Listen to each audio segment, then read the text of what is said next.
My God. It's another sad day in America. Painful to be introduced to George Floyd during his last breath With a cop's knee on his neck.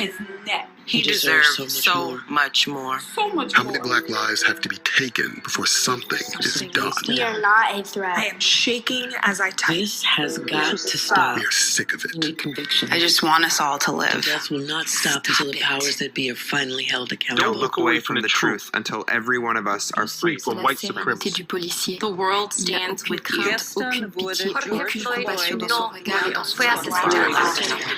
Criminalizing and killing of black and brown bodies is not new. It's as old as America. It's just getting filmed more. Do you know what it feels like to be hunted? To have a new hashtag for a dead black person every single day? How does one plan a life if they aren't sure they will have a life to plan? Trayvon Armstrong, Deborah Dance, Megan Michelle Lee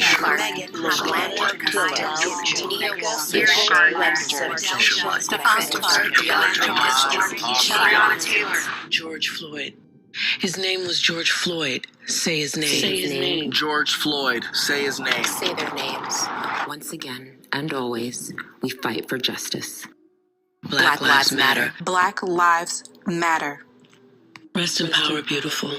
You didn't deserve this.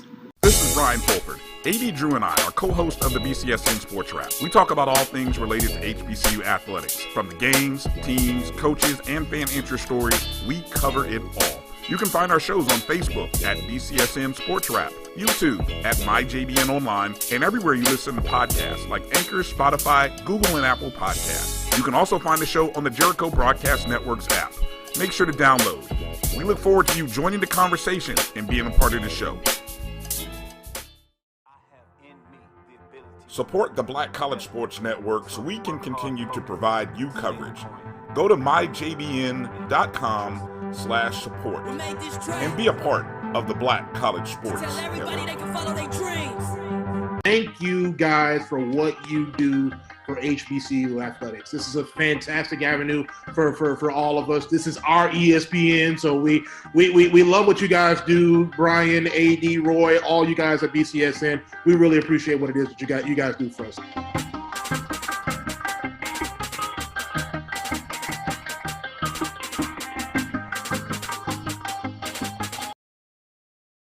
YT Productions.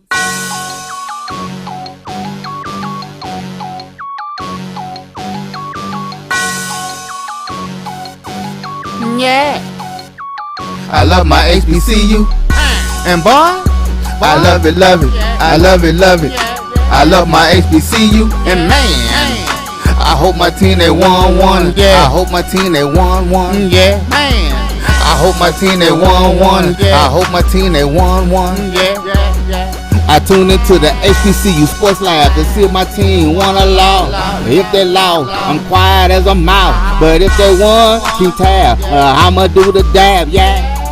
Dr. Ville, he know what he be talking about. Mike and Charles, they know what they be talking about.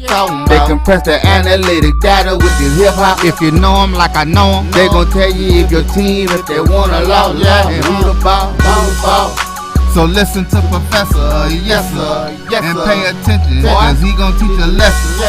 And you gon' learn today, how your team they play, how they play, boy, you gon' learn today, how your team they play, how they play, yeah. We represent that swag, that MEAC. And let me say, what's up to Tennessee, stay. Just tune into the HBCU Sports Lab with Dr. Bill, Mike and Charles. HBCU Sports Lab. This is Dr. Bill with Inside the HBCU Sports Lab with Mike Washington, Charles Bishop. Sitting in for Charles Bishop is none other than one of the truest in the business, Luke Williams. We're going way back in the day. Luke Williams knew me when I was a pup in the game, if you allow me to use that kind of words, before I got any titles, doctorate, before all this gray, before all the fancy hair. Yes, he seen when I was a couple of pounds heavier, all that good stuff, man. Certainly before we got fancy on this show and stuff like that. But appreciate having you, Luke. How's it going? Glad to be with you, Doc. Glad to be with you, Doc and Mike. Glad to be pinch hitting for Charles. Anytime, I'm ready. Stay ready. Stay on the bench. I stay ready. Glad to have you. Right? That's right. That's right. You hear that, Mike? He say he stay ready, Mike. Yeah. Prayers for his family. It's good to see he's ready to go. Go ahead, Luke. Got to be ready, man. You got to stay ready. You know, you never know when your number's going to be called. So when you get in the game, you know, you got to represent. You can't, you blow your chance. So this is my chance to be in the lab, and I'm ready to rock and roll. There you go. I heard it, all the lab listeners out there. Let's get ready for your lecture. Welcome to episode 137 on Inside the HBCU Sports Lab radio show and podcast. The show that's covering the sporting HBCU dash for all things HBCU sports, from institutions large and small, from the NAIA to the NCAA. We share insights and information on the HBCU sports culture, HBCU athletic aesthetics to facilitate the story of HBCU athletic programs in the business of HBCU sports. I'm your host, Dr. Kenyatta Cavill, along with co-host Mike Washington, Charles Bishop. And as you heard, pinch hitting for Charles Bishop is none other than Luke Williams. We're filming from our home studios and sending a signal live to our KCOH 1230 AM studios with the Texas Radio Hall of Famer, none other than Ralph Cooper, in the beautiful home of Texas Southern University from Houston, Texas. Today's episode of Inside the HBCU Sports Lab is sponsored by THG Agency, LLC. THG Agency is a company that provides sporting and educational consulting and data analytics. With that, we're going to jump right into it, gentlemen. With that, Mike, man, what is on your mind today? Well, good evening, Doc, and then Luke. It is glad to have you on with us, brother. It's my honor. So, I have to ask forgiveness. My voice is still a little hoarse. We went to my son's lacrosse team, went to the Texas State Championship. Unfortunately, we came up short, so you can tell my voice from my voice. It was a very exciting game. The team unfortunately fell short. This was the first time that two Houston area high schools had reached the state champion. That's normally dominated by a Dallas team, and you have pretty much proven the two most diverse lacrosse teams probably in the state of Texas. So making the championship. So kudos, hats off to Pearland for winning the state champion, and hats off to Atascocita. So having said that, Doc, I had my news of the day, but what's been taking place in the last 24 hours, and Chuck Hunt even jumped on the line and even said it, is this news on what's happening in the MEAC. Evidently, this 50-year-old conference is trying to keep it moving. Okay, so the league has approached two schools, Kentucky State, Virginia State, both. They've looked into the possibility of moving up to Division I and the MEAC. So if you look at some of the Twitter feed, this is from a number of sources. I can't claim credit. I got it from Twitter. I also got it from Instagram. A number of news sources have come out, including HBCU Game Day, HBCU Sports. So I certainly want to give them credit. But I started getting these feeds via Twitter. And so there's a lot of work in progress. Evidently, a feasibility study has been looked at by Kentucky State. There have been a number of conversations. By far, let's be clear, no decision is made, but it is what's on the table is both of those schools are looking at it. So this then raises a lot of questions about costs. Who's going to get those costs? What's the process? What's the transition? Who gets, how do the fees work? So this opens up let's jump into that. I mean, I think everybody wants to hear about that. We got people in the lab that jumped in here. Quentin Henry, Ricky Burton jumping on here, Chuck Hunt, Christopher Darrell, Willie Alex Hines, representing Richmond, Virginia, ready for the election. And so Chuck Hunt jumps right in here with the Kentucky State, Virginia State. So let's jump in that and we'll get both of your opinions on that. But as you said, Ken Rashad at HBCU Sports was one of the first to break the news. But I even want to go back to A.D. Drew on the Sports Wrap and putting out BCSN. He talked about Kentucky State and Virginia State would be the likely frameworks of those schools going out there. And then we had an interview with the president of Virginia State on Sports Wrap. And he alluded to the fact that he couldn't really get any serious conversation about whether they would be looking at the move. But he said that in terms of sports, as presidents, they're very competitive, whether it's in the CIAA or when presidents get together that are mixed between MEAC, CIAA, SIAC, and SWAC in terms of those four major conferences that support HBCUs, including GCAC, Gold Coast Athletic Conference out of the NIA. And he talked about how competitive they are, and he said that they would look at various options that, he's not just going to categorically, shake it out there, but he really wouldn't give us more than that. And so I wanted to give a little kudos to A.D. Drew. And then he talked about the fact that this may be a baseball move with both of these teams having baseball programs that would kick the MEAC not only back in terms of, solid numbers in terms of basketball, mainly football, but especially in terms of baseball, getting to that magic number of 6, knowing that North Carolina Central, even though they stand in the league, will drop baseball, which pushed them at 4 in major jeopardy of losing that automatic bid. So I'm going to stick with you, Mike, in terms of the cost, but I'm going to go to Luke and ask him on the baseball and what he's heard. Then I want to come back to you, Mike, to break down some of your concerns on the finance part, because I think we can take a little bit of dive in this. We got a couple of minutes before the break. So let's go ahead and explain to the people our thoughts on what's going on here. So Luke, interject yourself into this and let me know, what are your thoughts in terms of this real? You dig and have relationships with ADs, president, so you can take some backstory and maybe give us a little more insight. Absolutely. That's what I'm going to do. Well, first of all, anybody who thought that the MEAC was going to sit idly by while 3 of their premier programs left the conference and not pursue, cajole, suggest to others that it is a perfect opportunity for them to enter the Division I world, you have lost your mind if you thought that Dr. Thomas and the powers that be, presidents and others in the MEAC, were not going to shake the trees to see what would fall out. And there's several things. There's several things that are going on. First of all, North Carolina A&T, Bethune-Cookman, and Florida A&M are not the only teams or programs in the MEAC that are looking at other landing spots. There's been a discussion about Delaware State trying to find a willing partner in the northeastern part of the United States, the Northeast Conference and some others, as well as Howard University. They have an athletic director out of the Ivy League. It would like nothing better to put Howard out of the HBCU environment into a quote unquote Northeast Ivy League type environment. So that's the first thing, that if you did not start enumerating what programs, particularly HBCU programs, that they would possibly go after. Kentucky State was probably a surprise.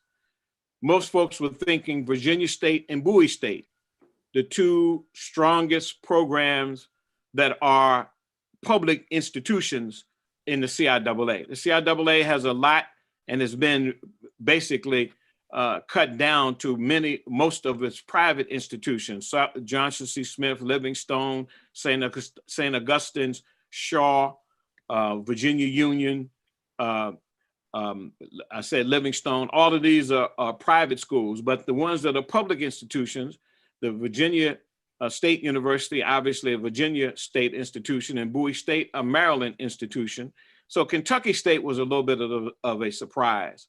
So the fact that they're having conversations and some of that has gotten out, that someone is considering that. But let me give you an example. You said you talked to the president of Virginia State, Makola Abdullah, very progressive guy. But I'm gonna tell you what his biggest job is going to be is convincing his athletic director, who is one Peggy Green, of making that decision.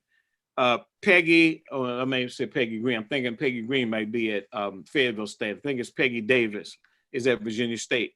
She has said on numerous occasions that she had no interest in moving to Division I. However, if the president, somebody is over her, if the president decides that they're going to consider it or look at it, that's exactly what she is going to do.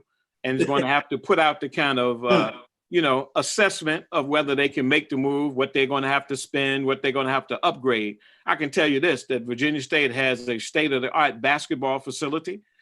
When I grew up, and I'm 66 years old, when I was in high school, Virginia State had a brand new gym where the Black high school associations would play the state championship game. They moved from Hampton University or Hampton Institute to Virginia State because Virginia State built a new facility in 1971.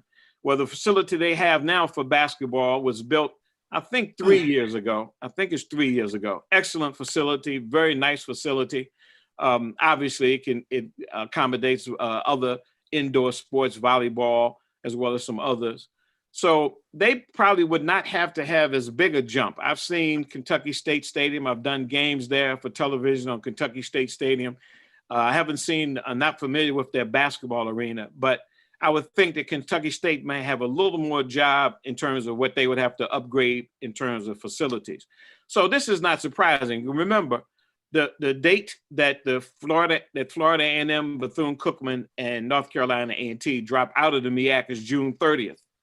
So it's not surprising that if at all possible, even if they have to bring them on some kind of provisional basis and where they're not full members while they go through the whole Division I move up process, it would not surprise me to see those two as well as another maybe by the summer to make that decision, because for the MEAC to survive, they're going to have to add some members, because it would not surprise me if they were to lose a couple or more, at least be in danger of losing them. And I don't think Dr. Thomas, as well as those who are committed to the MEAC, are going to sit idly by and just watch some other teams leave.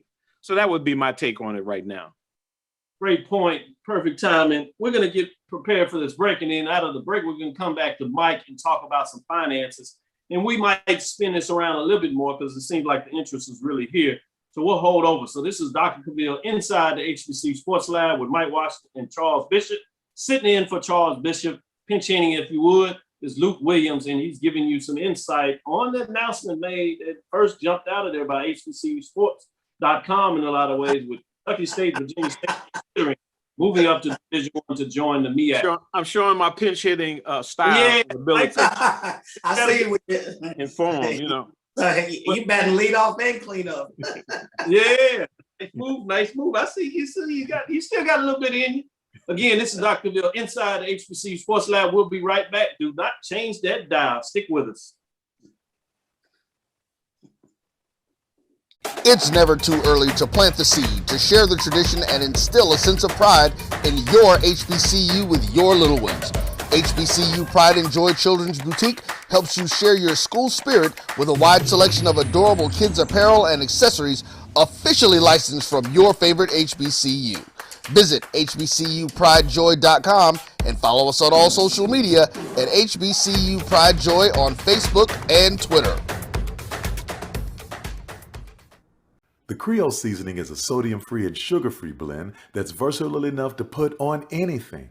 One of the first blends I developed more than 8 years ago, the Creole seasoning has an unmistakable aroma, a bold flavor, and a little heat for character. Every time I open one of these bottles, I hear trumpets and big band music. Follow the Black College Sports Network on social media at MyBCSN1, the number 1, on Facebook, Instagram, and Twitter at MyBCSN1.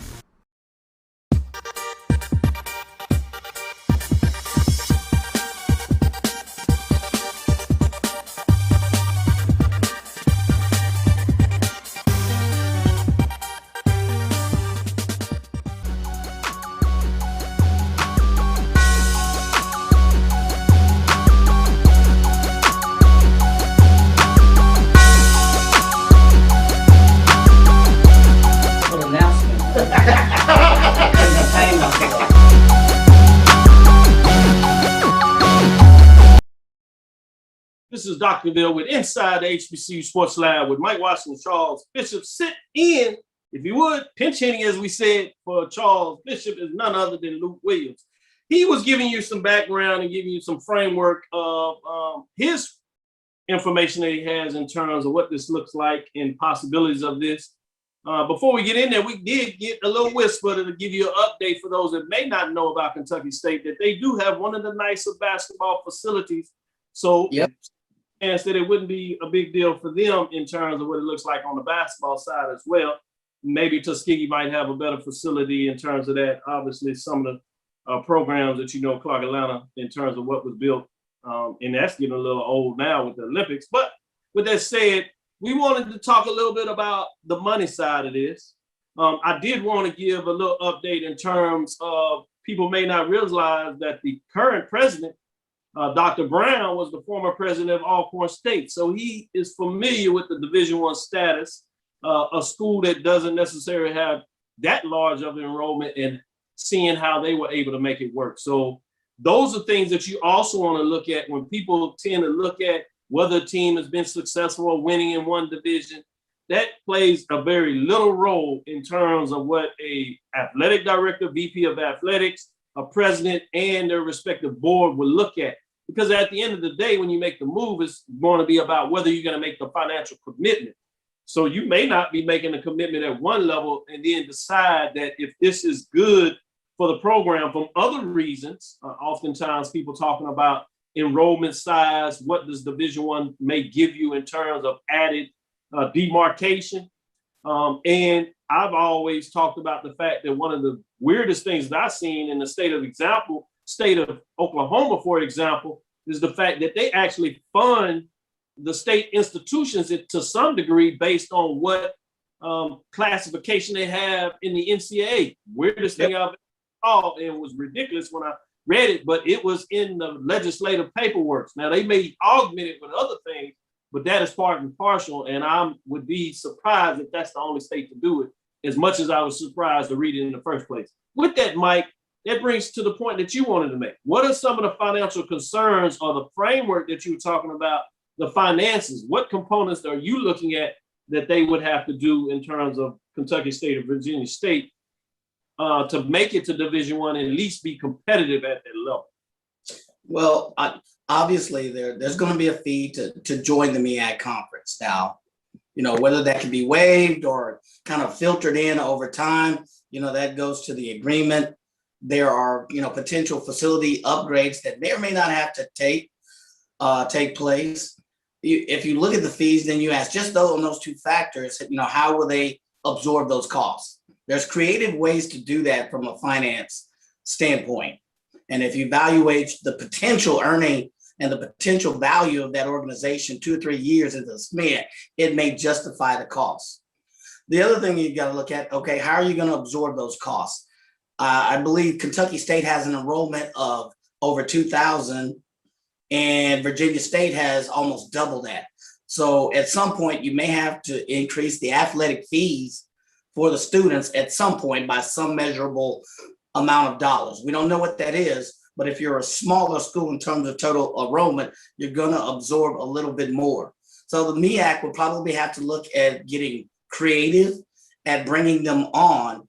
I agree. I think it's a good move, but it's just how you're going to do that without them absorbing any kind of substantial financial loss. The thing is, this can be done over 2-3 years. There's ways within the financial framework within the NCAA that it can be done. The other thing is there are organizations who can help fund it. I believe both schools were on the Mackenzie Scott list. So there may be some funds there for donate when she donated millions and millions of dollars, I believe. So there are some monies, there are some options there, but there may be a certain amount of fees that the students will still have to absorb. And the question is, how are they going to do that? So those are the things that really are just, when I heard this, are going through my mind. The other thing, I'm sorry, and I don't mean that, is what does travel now look like for Kentucky State? So, those road trips get long. And if you're bringing them over for baseball, which is not really a revenue sport, how are you going to balance those costs, through the entire athletic department? Yeah, I think those are all valid points in terms of things that seriously have to look at. And that's why you have and hear them talking about doing a consultant study that looks at the various options and how challenging that would be and whether you want to make that commitment. I do think that you have to consider in the SIC, you're talking about going from Florida all the way up to Ohio. So it's pretty spread out itself geographically. It is split in divisions, which is something you could do in the MEAC because you're talking about getting it back up to 8 teams. You might not have to do it for football, but you're only talking about traveling 4 games. If you're talking about splitting in that, with 8, 9 football teams, you get in the other sports, you can start splitting in divisions, no rule, NCAA rule that helps you do that. So there are some considerations about that in terms of how you divvy that up, just to put that out there in terms of those that had those questions. But I think your point overall in terms of the fact that you do have to look at the financial commitment. But the other hand that I think people forget is they automatically look at costs. There's also additional revenue that comes in, and that's what a consulting person like myself would do doing the analysis. I've done it for Texas Southern, even teased out to Virginia State's president, Dr. Abdullah, in terms of if he was interested for me to do it. He said he would get back with me. So I'm interested to see how that may play out. But that's a shameless plug for the. Yeah. I know. He just slipped that one in there. It's all right. It's so smooth. I ain't mad. I'm not mad at him. I'm not mad at him. I'm not mad at you. I thought that was right. I thought that was right up your alley. That was a fastball right down the middle. Yeah. I think talking about all these baseball vernaculars, and we'll talk a little bit of baseball too. Give a kudos for Prairie View, how they're leading division now. Who would have thought that? But more about that later. But I did want to put a final pin on that in terms of what that looks like in terms of the commitment, is you also get more money for the NCAA. People forget that you get a boon of money, mainly from the basketball tournament, because they go and give money to all the NCAAs, but it is a significant difference between what Division I programs get from the NCAA versus what Division II programs get. So that will offset some of your expenses. We didn't talk about the fact that both Kentucky State and Virginia State would have to bring on more sports also. Yes. Have to have a scholarship limit. The last two programs that tried to move into the MEAC, Savannah State made it in and then got out. Winston-Salem State was the other one that of the CIAA schools, it is the largest in terms of enrollment, and you would think the largest in terms of resources, but you have to have the commitment of the president. And there was a change at Winston-Salem State. The current chancellor of North Carolina A&T, Dr. Martin, was the chancellor at Winston-Salem State when they made the move to the MEAC. They went through a 3-4 year period where they were very set on doing that. But when he left Winston-Salem State and the next president came in, the next president said, no, it's too large of a jump. There's too much that we're going to have to do. We have other priorities. And he scuttled the whole thing. So that was the largest and the biggest target, I think, to get the Winston-Salem State University to move to the MEAC. They didn't make it. But, if you have the cooperation of the president, you said the president coming out of Alcorn should be familiar with it. McCullough is very much a forward-looking kind of president. They must, and it would be kind of like, if you're going to do it, you're going to probably have to do it under McCullough, because you bring in another president who may not be very sports-minded or doesn't recognize that sports, as they call it, is the front porch of your institutions, or can be. He might be the guy to do it, and maybe the president, as you said, at Kentucky State may be the two. It may be something like that. Why? Bowie State has probably been the most competitive all around in the CIAA. They've won championships. They've been in great competition. Why they're not in this conversation right now, and we don't know. We just heard about Kentucky State and Virginia State. There may be Bowie State or somebody like that considering it. So we'll have to. And going back, that was, I think, kudos again to AD Drew for bringing this out a year ago. I wondered about Bowie State, because if you look at them athletic, I agree, they're the most competitive, if you look at the last 5 years across the board. Yeah. The other point that, we talk about facilities, to jump up to the Division I, you may have to bring additional women's sports along to be on par with the number of men's and women's programs. And I got to go back and look and do my homework and look at how many, both men's and women's programs they have, and say, hey, do you have 7 or 8 programs for men and seven or 8 for the women? I believe it's, that number, without giving an exact. The biggest thing, you're actually absolutely right, Mike, is at the Division I level, you have to have the minimum of 13 teams, 7 for women, and you can have as little as 6, or they have to be even. But people forget that that's a Title IX rule, and that's the same at any level. So at the Division II level, you still have to have the equal opportunity. So they already have that in terms of being or they're violating Title IX. Let me just so they might have to add both, but they're already in compliance with that. And let me just throw this in, Doc. You see, interestingly enough, the school that was the target and was about to make the move before, and still is the largest school in the CIAA, is Winston-Salem State.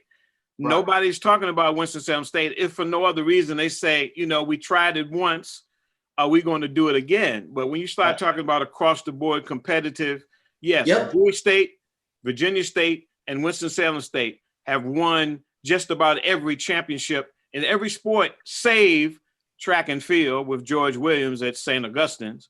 But other than that, in terms of dominating the conference, it has been those 3. I think Shaw has probably been the most dominant tennis program. They've done a very good job of recruiting overseas players. But in terms of particularly basketball and football, which is king with the HBCUs, as it is for everybody else, Winston-Salem State, Bowie State, and Virginia State have been at the top of the heap. Well, let's put a fine in this. One thing I'll put out there is that I did say that to me, the 3 teams that you would look at first, that would be the obvious because of the size of each institution that you all mentioned. And the other thing is they create natural rivalries. Would be Winston-Salem State to partner with North Carolina Central, to bring in Virginia State to partner with Norfolk State in terms of creating a natural rivalry that could exist at the Division I level that would help succeed that. And then obviously Bowie State with Morgan State. So those are the triumphants that I had. And so you're right. We don't know if those are finish lines or not, and Kentucky State may be getting out of there. So you may have a significant movement. We'll have to see. Talking about that as we put a pin on it before we go to this quick break, and we'll come back and start talking about some of these other news that we want to get out there, because I know you have some points that you want to make, Luke, that will be intriguing to our followers and listeners. But before we do that, I'm intrigued about this volleyball on the men's side. Benedict College is prepping for the inaugural HBCU men's volleyball season and adding 6 players that happen to be from Virginia, the Virgin Islands. And I bring that up when you talk about expansion. You want to really get wild. The only HBCU outside of the continent, U.S. is the United States Virgin Islands, University of the Virgin Islands, I should say. And then people don't realize actually the closest place is the University of Bahamas. And they partner in a Caribbean league down there with some schools out of Puerto Rico, which has several universities at the Division II level, oddly enough. But you have some of those schools that have some classifications where they play some NCAA schools. It'd be interesting when you talk about partnering, where you really get into some wild expansion, talking about the University of Bahamas and the Virgin Islands. What would that look like? Bit much there, but I thought I'd really make this intriguing and really Can I throw one element that we didn't mention? The biggest thing about Winston-Salem State, Bowie State, Virginia State, and even Kentucky State is the footprint. Hampton, North Carolina A&T, both talked about having to travel to Florida for all of those different sports, from North Carolina and from Washington, D.C., from Maryland. Footprint is the big issue these days because everybody wants to cut down on the travel, cut down on the time out of class. And that's also why they are, like you said, natural rivalries, and not natural rivalries don't require you to travel 8 and 10 hour bus trips. 45-minute trip down 64 for Virginia State to get to Norfolk State. So I just wanted to add that in terms of all of the elements that are going into this consideration. This is Dr. Ville with Inside the HBCU Sports Lab with Mike Watson and Charles Bishop. We'll be back right after this quick break.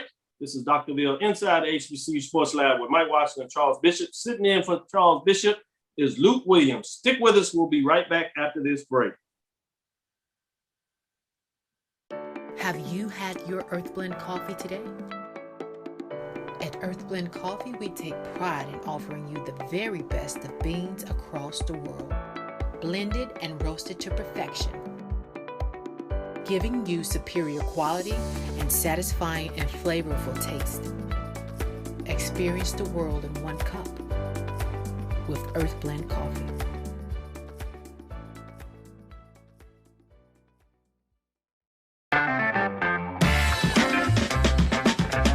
Your ad could be ran here. MyJBN.com/support. MyJBN.com/support for more information. Majesty is a premium health and wellness tea line focused on bringing delicious yet healthy tea blends to the community.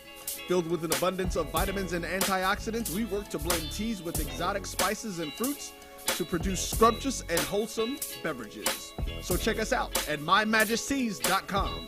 That's MyMajesties.com. My Majesties, an Urban Passport member.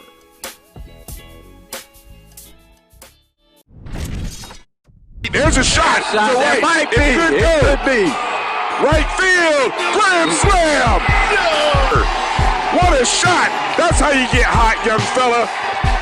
Thank you guys for what you do for HBCU athletics. This is a fantastic avenue for all of us. This is our ESPN, so we love what you guys do, and all you guys at BCSN. We really appreciate what it is that you guys do for us. Have you had your Earthblend coffee?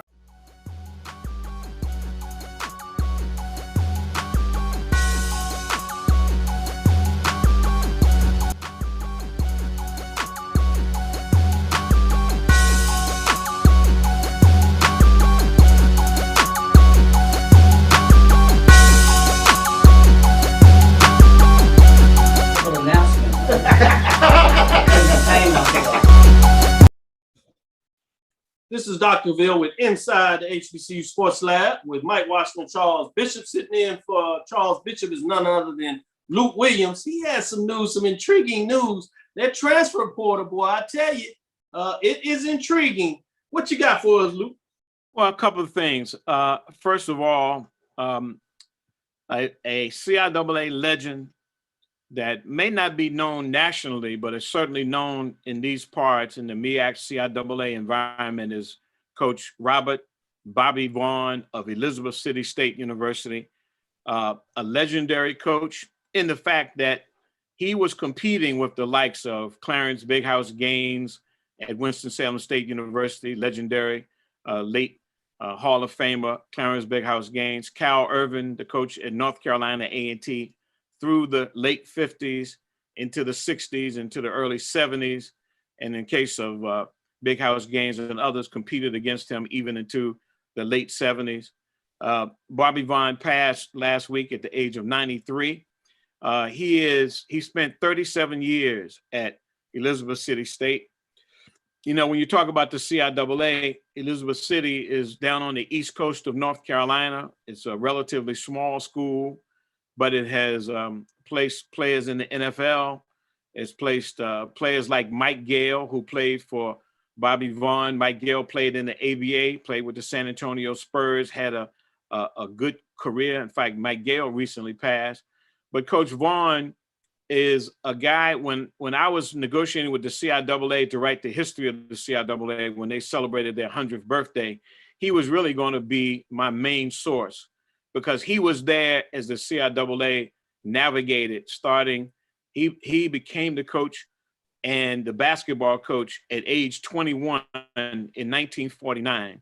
And he was athletic director chairman of the athletic department, was on the board of the CIAA. He was involved when the CIAA was fighting to find a venue to play their CIAA tournament. He told me stories about what happened when the tournament was here in Greensboro, where I live, when they wanted to give the CIAA only a 1-year contract. And then after the first year said that the CIAA didn't come back because when Black people came into the hotels, they stole the towels. So Big House Games, this is a story he told me, Big House Games went to the City Fathers in Winston-Salem, 30 miles away from Greensboro, and convinced them to have the tournament there for 2 years. It did so well that the city of Greensboro came back and begged the CIAA to come back. They stayed for the next 19 years. And this is during the time of Earl Monroe, Bobby Dandridge, Pop Pitts, Norfolk State averaging 106 points per game, going to the national tournament. Winston-Salem State's Earl Monroe winning the Division II college, what they used to call College Division Player of the Year, and Winston-Salem State winning the national championship. All of this occurred during Bobby Vaughn's time. And Bobby Vaughn, as a matter of fact, his best team, they say, was the 1969 team. It featured Mike Gale.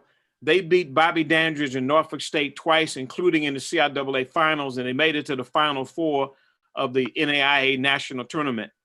But being that he was competing against larger schools, bigger budgets, he always held his own. And one of the things, the legacies of the CIAA, is that they went into the North, into New Jersey, Philadelphia, and New York, and brought players to the CIAA, unlike, say, the schools down south that used the players from the South. Earl Monroe was from New York City. Bobby Dandridge was from the state of Virginia. But Ben Wallace was from Ohio. So there was a tradition in the CIAA of going up north to find players to bring them back into the CIAA. And really, it's one of the things that made the CIAA. Charles Oakley was also from Ohio. So Bobby Vaughn was a great guy, beautiful personality, very nice to get along with, but he had a lot of history. And it's one of the things that I, as publisher of the Black College Sports page, I want these stories to be told before we lose all of these veterans who fought these battles so valiantly on behalf of all of us, for us to be included, to fight our way in, the John McClendons and the Big House Gaines and the Bobby Vaughns of the world. So we give a nod to a legend in the CIAA for all that he did. The other thing I wanted to mention was Dr. and Mike, was the fact that, I called it my section called Moving On. With the way this transfer portal is working now, you can't keep players. Everybody wants to transfer. Everybody, if they're not getting the amount of time, and if they are getting the amount of time, they're going to be looking for a better opportunity. Well, one person who's taking advantage of that opportunity is a guy who I thought was the best player, the most dynamic player in the MEAC for 2 years, and his name is Jaquez Ezzard. He's a wide receiver out of Alpharetta, Georgia, recruited by the Flea, Gary Harrell, who was a head coach at Howard University, recruited him to Howard. He led the FCS in yards per reception. I mean, he was a bomb waiting to happen in terms of averaging 26 yards per catch 1 year. And he followed that up with 27 yards, led the FCS both years in yards per reception. I thought he was the most dynamic player in the MEAC. Well, he played 3 years at Howard, played with Kayla Newton, Cam Newton's little brother at Howard. They were a great duo in Kayla Newton's freshman year. Well, after 3 years, when Howard, Mike London moved on, they brought in a new coach. Jaquez Ezzard was hurt. He did not play the 2019 season. Decided to transfer to Sam Houston State. And anybody that knows FCS football knows that Sam Houston State is a power. Well, he's gone down to Sam Houston State. I think his numbers are 40 receptions on the year. He's averaging 28 yards. And in the semifinal Saturday against James Madison University, they were down 24-3 at the half. He first took a 10-yard slant and turned it into a 69-yard touchdown. And then on the ensuing possession, When they punted to him, he brought it back 80 yards to the house.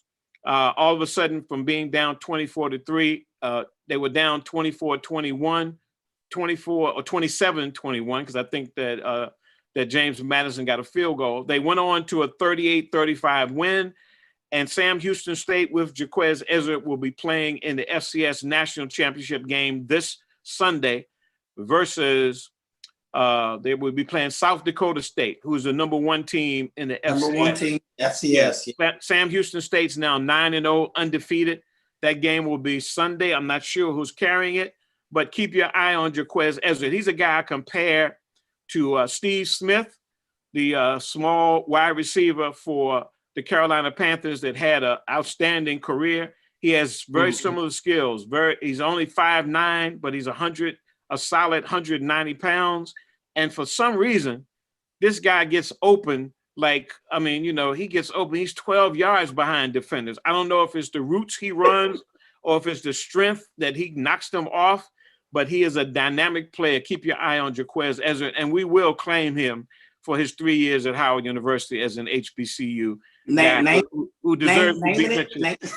Name it and claim it, Lou. Yeah, he needs to be mentioned in the sports lab because he was nurtured and developed at Howard University under Gary Harrell as well as Mike London. So keep your eye on him. And that FCS championship, I believe, is on ABC. I saw the broadcast. So Sunday. Great point when you talk about that portal. Howard University and Kayla Newton, they had big tight games. Remember the major upset? They certainly did. A lot of people still buzzing about over the years UNLV in terms of what they got down. He was part of that picture in terms of place, and he was on all types of All-American teams, particularly the Black College All-American team. So you're right. We certainly need to make sure that we acknowledge in terms of where he got his growth. Great points that you make there. Before we go into this break, I did want to give out a little more information as we talk a little bit about men's volleyball. How about bowling? Delaware State kicked off in 2021 United States Bowling Congress Intercollegiate Singles National Champion. We got a national champion out there for the Delaware State Hornets, USBC. So I thought that was interesting to point out. We'll get back and talk about some of these other sports and some other points as we enter into our last 15 minutes.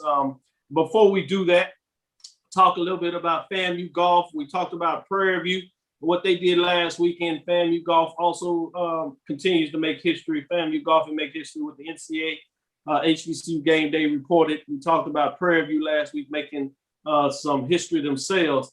Think about that. Both of those teams will be hitting it off in the SWAC next year. So it'd be fascinating. One team will probably be pretty much in the East Division, the other one in the West Division. So you're talking about a clash when they come together. It'll be fascinating to see what takes place there with other SWAC teams trying to come up in terms of what they want to do in terms of golf as well. Should be fascinating, at least on the men's side. Yeah. Is there a shift? If there a shift in the sovereignty of power with baseball and softball? You got Prairie View women on top of the West in softball and the men on top of the West in baseball, where it's traditionally Jackson State, Alabama State. It's a 2-horse race traditionally. You can throw Texas Southern in there occasionally with their batting power, with their pitching power, but usually it's been a Jackson State, Alabama State show. So is there a switch in baseball and softball? Just a question. Yeah, it'll be interesting when you talk about the Texas Southern. You know, they won their 11th straight Western Division crown in terms of softball. But like you said, in baseball, it's fascinating with Prairie View. They are leading the West Division. I got to see if there's any games that'll have them make up. But they have 2-loss column they have over Grambling, and they did that without playing this week. They were hot. Probably the hottest team out there besides Jackson State in terms of finished the season undefeated. But Grambling has really fallen on hard times as they were leading the West, and they got swept by UAPB this past weekend, which meant that Prairie View standing still leapfrogged them literally, and now are leading in the West Division and could be the number 1 seed going into the baseball tournament the week after next. So that'll be fascinating. as we look at the softball tournaments this weekend between the MEAC and the SWAC. It'll be fascinating to see how those turn out.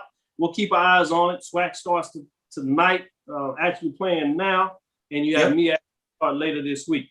This is Dr. Bill with Inside the HBCU Sports Lab with Mike Washington and Charles Bishop. Sitting in for Charles Bishop is none other than Luke Williams in terms of Aziz Communication. You can find him on the Onondaga site, www.onnidan.com. Check out his weekly publications. I'm sure that you have to get them. If not, I don't know where you've been. Black College Sports page in terms of what he's delivering over 20 plus years now? 27 years. Yeah, I knew it was closer. Knew it was over 20. It's closer to 30, I should say. With that, we'll be right back. Give you a little more nuggets back and forth with none other than Mike Washington and Luke Williams. Get ready for this quick break. Look for us on the return with our last 15 minutes of the show. Are you hungry for authentic Caribbean food like jerk chicken, oxtail, red snapper, shrimp, tofu, and rasta pasta? Well, find your way over to Mango's Caribbean Restaurant, 180 Auburn Avenue, right next to Royal Peacock in downtown Atlanta. Them belly full, but we hungry. Mango's Caribbean Restaurant, open daily from 11 a.m. to 10 p.m. And on Friday and Saturday, we're open till 4 a.m. Come to Mango's and put some spice in your life. So we've got a good thing going.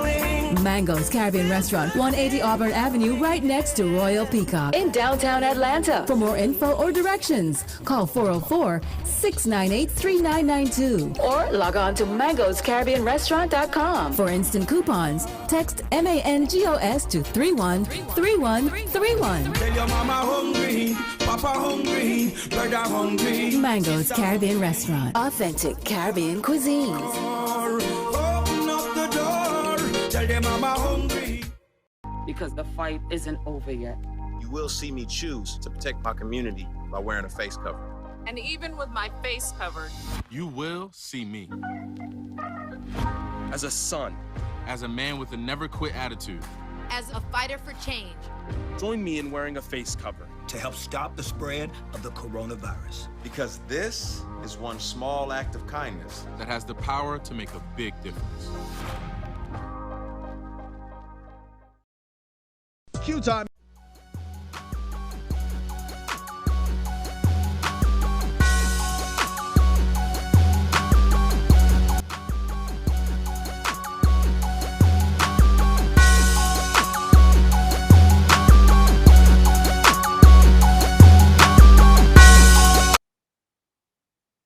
This is Dr. Will with Inside the HBCU Sports Lab with Mike Washington and Charles Bishop. Sitting in for Charles Bishop is none other than Luke Williams, bringing it hot and heavy, pinch hitting, showing off his swings as he's hitting it out of the park. With that, let me give a shout out to Anthony Lathan. Demetrius Gatewood earned his master's degree at LSU this past weekend. Proud of him.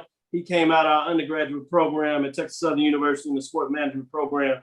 I believe he got his degree in higher education over there at LSU, so he's bringing it hot and heavy. Even got him thinking about the doctoral program. That's what we do. Karen Griffin talking about men's volleyball. She likes to see what's going on there. William Davis, Stephen A. Miller, Sarah Beverly, others continue to check us out. Appreciate you. Want to give a shout out to those lecture listeners out there in the lab getting this. Mike, I know you wanted to talk a little bit about baseball. Give us what you got. Sure thing, Doc. You got SWAC baseball honors through this weekend. The SWAC Athletic Conference, they named Jackson State's Ty Hill, along with Alabama State's Breon Pooler and Jackson State's Anthony Becerra. It's SWAC baseball hitter and co-pitchers, respectively, for their outstanding performances in competition and league play. Hill had 10 hits and 14 bats for the weekend with 6 bats running in. And co-pitcher Puller went 1-0 for the week. Co-pitcher of the week, Anthony Becerra, threw 7 innings with 11 knockouts or strikeouts. So on the MEAC side, and I'm kind of paraphrasing, we got to give credit and kudos to North Carolina Central redshirt junior Louis DeLeon, who was selected as the MEAC Baseball Player of the Week, presented by Coca-Cola. North Carolina A&T's Xavier Meacham was named Rookie of the Week, while North Carolina Central redshirt junior Austin Vernon was named with pitching honors. It should also be noted that the standings are getting hot. If you look at the East, it's pretty much Jackson State at 24-0, Alabama State 14-7 in the West. It's Prairie View A&M. Yes, PVAMU, the Hill. I'll say that again in case you didn't hear me. PVAMU, aka the Hill, at 13-6. Guess who's leading the league in batting average? Oh goodness, Jackson State and Prairie View. Guess who's leading the league in pitching? Jackson State, Alabama State, and Prairie View. When has Prairie View been in the top 3 in any of these categories? I've been looking at baseball for the last 5 to 10 years. It's usually a Jackson State and Alabama State show. And then if you look at on the MEAC side, you know, there's 2 teams that come. There's 2 teams that come to it. I bet you can't guess who they are. Wait for it. Jackson State and Prairie View. No, not on the MEAC side. Norfolk State sitting at 15-9. Delaware State sitting at 12-15, and then in the Southern Division, FAMU 15-9. It should be very interesting when they come into the SWAC. FAMU has been a traditional baseball powerhouse. Their average batting percentage is off the charts, lower than it usually is. Usually their batting and slugging percentage is over 400. It's a little bit lower this year for whatever reasons, but that seems to be the same effect that's happening in the SWAC with the Alabama State, with Jackson State. It seems like ERA is a little bit higher. Average team batting averages are a little bit higher, but the same teams have come to the fray, with the exception that Prairie View has seemed to risen in the top 3. And you wonder, could this be a shift in power? So that's kind of a real quick summary. I could go deep. I could go a lot deeper, but it's very interesting. And that tournament should be really interesting. I can't wait.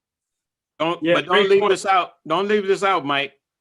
Bethune-Cookman is the dominant baseball program in the MEAC. I mean, like 17 out of 18 years or something to that effect.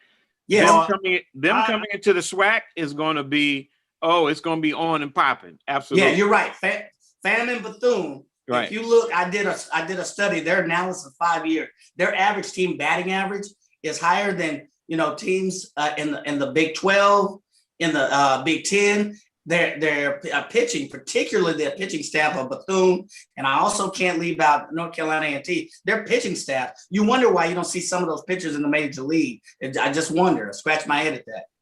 Some of them have gotten in the minor leagues, hadn't quite risen to the major league. So good point that you're talking about. And I was just going to say, as Luke, can't forget about Bethune-Cookman University. But you think about that East Division, oh my goodness, Jackson State, Alabama State, FAMU, and Bethune-Cookman.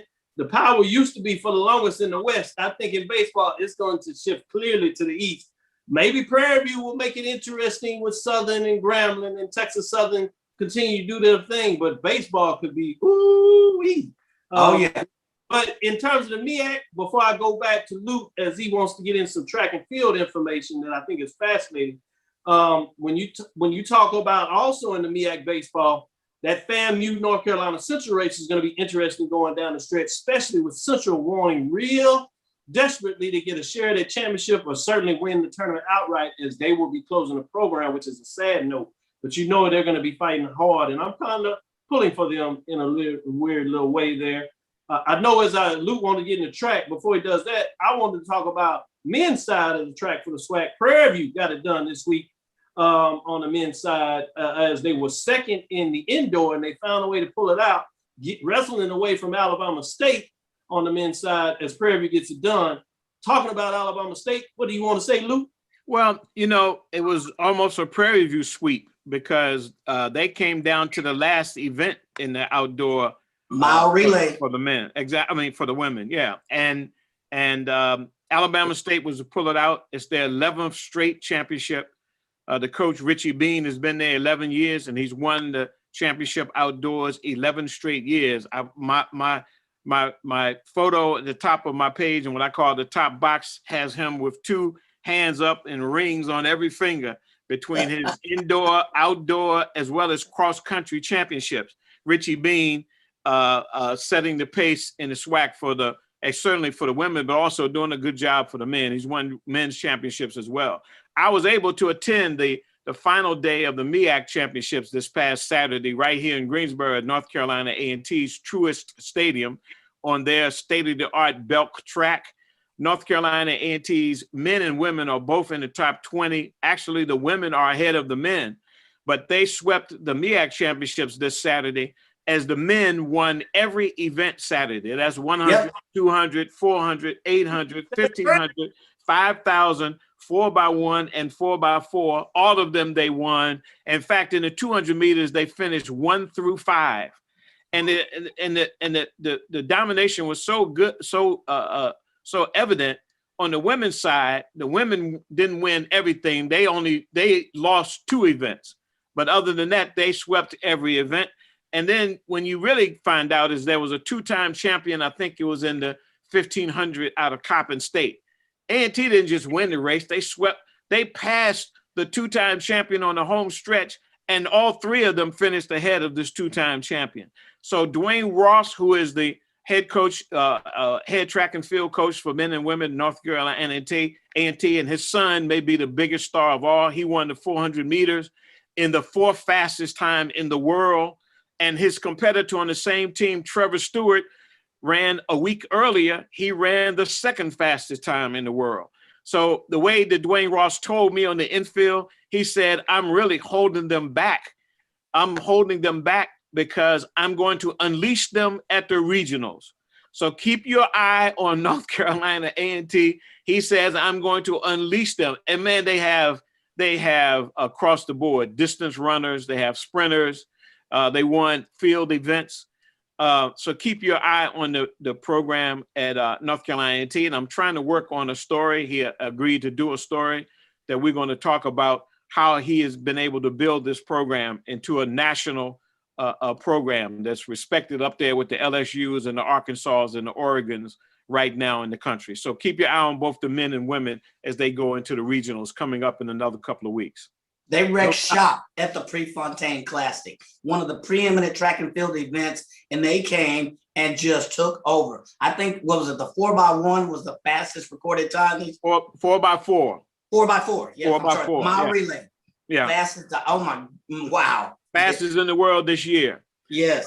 And he's got, and the key thing is that he's got seniors, but he has freshmen and sophomores who are winning. They had a freshman won the 100 to 200, anchored in the 4x1 and ran in the 4x4. Javante Harding, he won the track athlete of the meet at the MEAC championships, and he has others.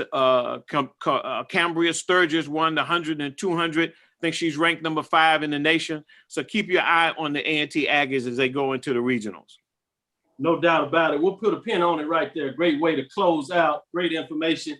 Luke, you're going to have to put me in contact with the coach. I think he deserves to get a little showtime. So Absolutely. If he's willing, we'll bring him on here to give him some time to talk about his program because it's certainly well deserved. And I'm glad to close it on that note and brought it in there. Thank you for listening to Inside the HBCU Sports Lab. Make sure you share our podcast with your friends, colleagues. I am Dr. Kenyatta Cavill, the Dean of HBCU Sports, coming from inside the lab, College of HBCU Sports with Mike Washington and Charles Bishop. Sitting in for Charles Bishop is none other than Luke Williams. Check him out, as we said, as he pinch hits and give you all that great information. Read his information books and make sure you check him out, www.onnidan.com. For those that don't already know, that's the Black College Sports page for his column. And he sends it around to a lot of the newspapers. So if you're checking out those various newspapers, particularly some of those black newspapers, you get his information, and now you get to see him face to face. We appreciate you joining us. We hope you enjoyed this dialogue today. Again, we want to thank you for listening to Dr. Bill's Inside the HBCU Sports Lab with Mike Wash, Charles Bishop, every Tuesday and Thursday at 6 o'clock Central Standard Time. We look forward to you next week as we discuss the latest news in the lab. Follow me, DrKenyattaCavil. That's Twitter, Facebook, Instagram. That's DrKenyattaCavil. Inside the HBCU Sports Lab 1 on Twitter. It's Inside the HBCU Sports Lab 1 on Twitter. Facebook is Inside the HBCU Sports Lab, as well as YouTube. Go to YouTube and subscribe. Dream big and continue to move forward. We will talk with you soon. Thank you, Luke. Mike. Of course. Lecture dismissed.